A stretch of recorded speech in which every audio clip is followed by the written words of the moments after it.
Саламатсыздар ма, құрметті студенттер. Қарағанды техникалық университеті геология және пайдалы қазба кен орнын барлау кафедрасының оқытушысы Асқарова Назым Сыржантенқызы. Бүгін бізде пайдалы қазба кен орны геологиясы пәні бойынша номері 5-ші зертханалық жұмыс. Зертханалық жұмыстың тақырыбы скарындық кен орындары.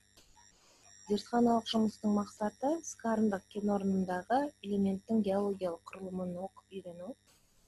Скарындар карбонатты және аз дәрежеде силикатты жыныстар арасындағы интрузивтердің контакт аймағында метасоматикалық жолмен пайда болған силикатты жыныстар.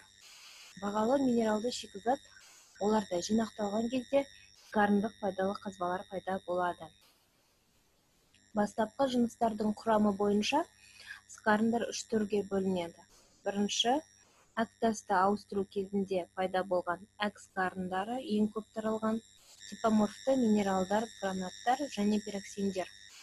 Екінші, доломиттерді алмастыру кезінде пайда болатын магнезиалды скарындар, типоморфты минералдар, диапсид, форцтерит, шпинель, флагопит, людвигит, магнетит, доломит. Үшінші, интрузивті, эффузивті және сирек шөгінді силикат жыныстарынан түзілген силикатты скарындар. Олардың құрамы кальцийлі скарындарға ұқсас. Ең тән минерал скополит.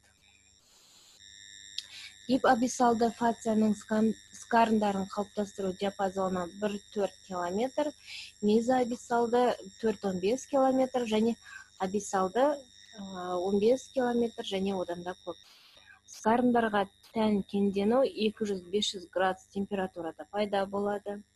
Кен орындары интрузивті күмбездердің жиынтық бөліктерінде, әртүрлі қатпарлардың күмбездері мен қанаттарында, олардың тұйықталу учаскелерінде локализацияланған. Жекеленген скарынды рудалық кен шоғырларының кен өрістері шегінде орналасуында дизъюнктивті бұзылулардың жарылу, жаншу аймақтарының бақылаушы рөлі жиі байқалады. Скарындарда орналасқан пайдалы қазбалар кен орындарының пішіні қатпарлы және линзалы, шток, құбырлар, тамыр және тамыр тәрізді, ұялар, күрделі тармақталған денелер. Ең үлкен резервуарлық және қатпарлы кен орындары 2-2,5 километрге дейін, ал қуаты 200 метрге дейін жетеді. Скарындарды құрайтын минералдардың дәндерінің мөлшері әдетте миллиметрден 1-2 сантиметрге дейін, жеке кристалдар ондаған сантиметрге дейін жетеді. Кен агрегаттарының ең көп таралған текстуралары массивті, тақты, жолақты, друзалы, ал құрылымдары гранобласты, порфиробласты, пейкилобласты, талшықты және реликті. Скарын кен орындары үшін келесі ерекшеліктерден бірінші, минерал түзілуінің метасоматикалық сипаты. Бұған бұрын жинақталған минералдар мен олардың агрегаттары бойынша жеке минералдар мен минералды кешендердің псевдоморфолықтары дәлел бола алады. Екінші, кальций минералдарында магнийдің темірмен ығысуымен сипатталатын фациялардың өзгеруі.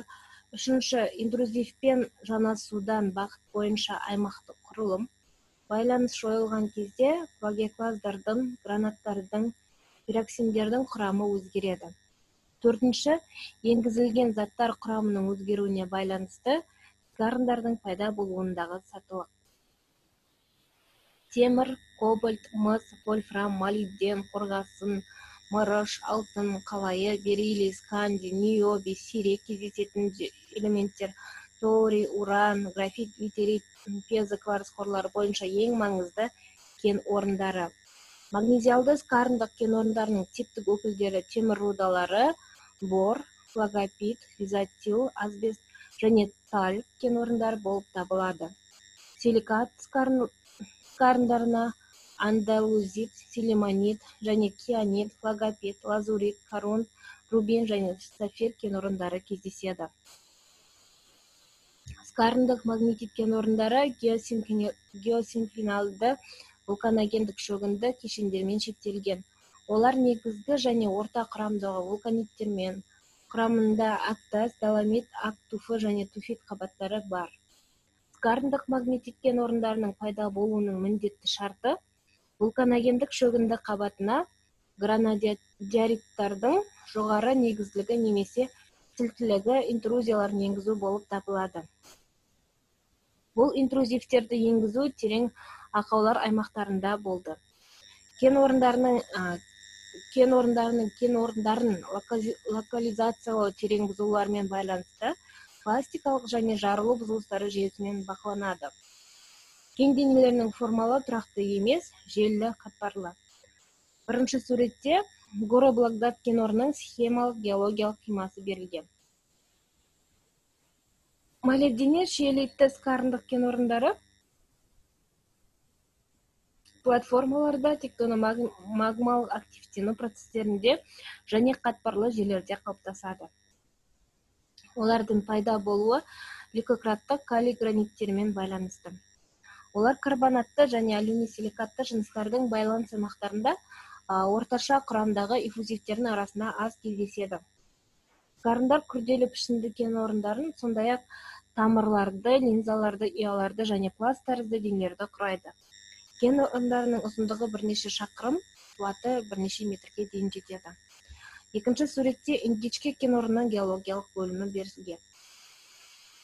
Галинец-фалерит скарындық кен орындары геосинклинальды циклдің кеш сатыларындағы гипабиссалды немесе жақын жер үсті қышқыл магмалық жыныстардың және оларға іргелес карбонатты немесе алюминий-силикатты жыныстардың геосинклинальды формацияларындағы арогендік кезеңдерде соңғысының метасоматикалық алмастырылуы нәтижесінде пайда болды.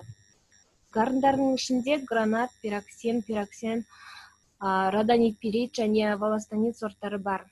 Бірақ гранат, пироксин және пироксин скарындары кен түсуге ең қолайлы. Негізгі кен минералдары галинит және сфалерит. Екінші дәрежелі пирит, арсенопирит, марказит, қорғасын сульфат антимонаттары, сирек кездеседі пиротен және халькопирит. Кендердің қорғасы мен мырыштың қатынасы әдетте 1:1, кейде 1:3 болып келеді. Мыс мөлшері әдетте шамалы, кейде 0,5%-ға жетеді. Негізгі кенсіз минералдар пироксиндер, гранаттар, волластонит, аксинит, эпидот, доломит, анкерит, кальцит және кварц. Кендердің құрылымы тығыз, жолақты, массивті, кейде дақтары бар.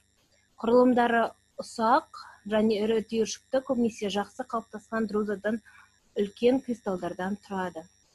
Скарындық галинит-сфалерит кен орындарына алтын топқан кен орын жатқызуға болады және Орта Азиядағы Қорғашын қан, Қансай және басқа кен орындар, Приморсктағы Дальнегорск және Николаевск кен орындары, Орталық Қазақстандағы Қызылеспе, Ақсуран кен орындарын жатқызуға болады.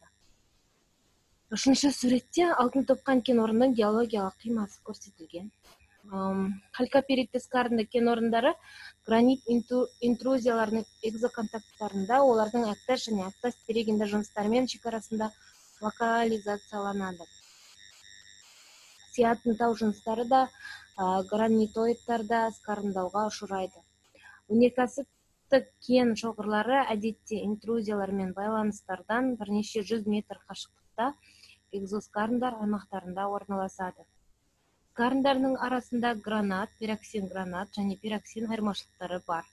Мыс кенденуі табиғатта қолданылады және соңғы кезеңдерде немесе бүктеу процесі аяқталғаннан кейін бірден қалыптасады.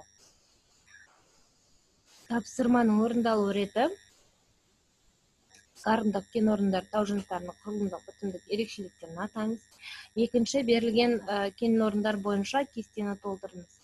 Яғни скарындық кен орындарын төмендегі кесте бойынша толтырыңыз. Бақылау сұрақтары. Бірінші, скарындық кен орындары олардың типоморфты минералдарға қалай бөлінеді? Скарындық кен орындарының қалыптасу шарттары мен сипаттамалары. Үшінші, скарындық магнетит, молибденит, шиелит, галинит, сфалерит және бор кен орындарын сипаттаңыз. Бақылау сұрақтарына жазбаша жауап береміз. Бақылау сұрақтарына жауап беру үшін осы әдебиеттерді қолдансаңыздар болады. Назарларыңызға рахмет.